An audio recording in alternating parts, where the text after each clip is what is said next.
Қазіргі таңда Кентауда тұрғын үй кезегінде тұрғандардың саны 700 адамнан асады. Кентаулықтарды баспанамен қамту бағытында қалада 60 пәтерлі 5 қабатты тұрғын үйдің құрылысы жүргізіліп жатыр. Бұйыртса келесі жылдың көктемінде баспанаға мұқтаж 60 отбасыға пәтердің кілті табысталатын болады.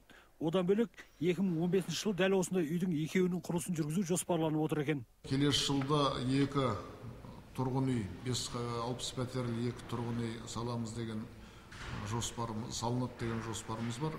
2016 жылы тағы да 2 үй салыну керек. 2017 жылы тағы 1 үй салынып, сонымен 2017 жылға дейін бізде 8 үй салыну керек 60 пәтерліктен. Кентаудағы қолданыстағы жылу энергия орталығы осыдан 1 ғасыр бұрын салынған. Әбден тозығы жеткен орталық 2012 жылдың қақаңғысына шыдас бермей істен шыққан болатын. Нәтижесінде тұтастай қала жылусыз қалып, тұрғындар бүрсең қаққан еді.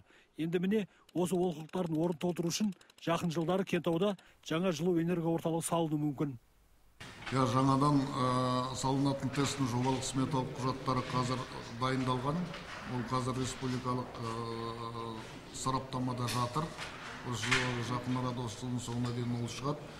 Газбен жұмыс істейтін 50 мегаватт электроэнергия өндіретін және 90 гигакалория жылу өндіретін газбен жұмыс істейтін жаңа жылу энергия орталығы салынды.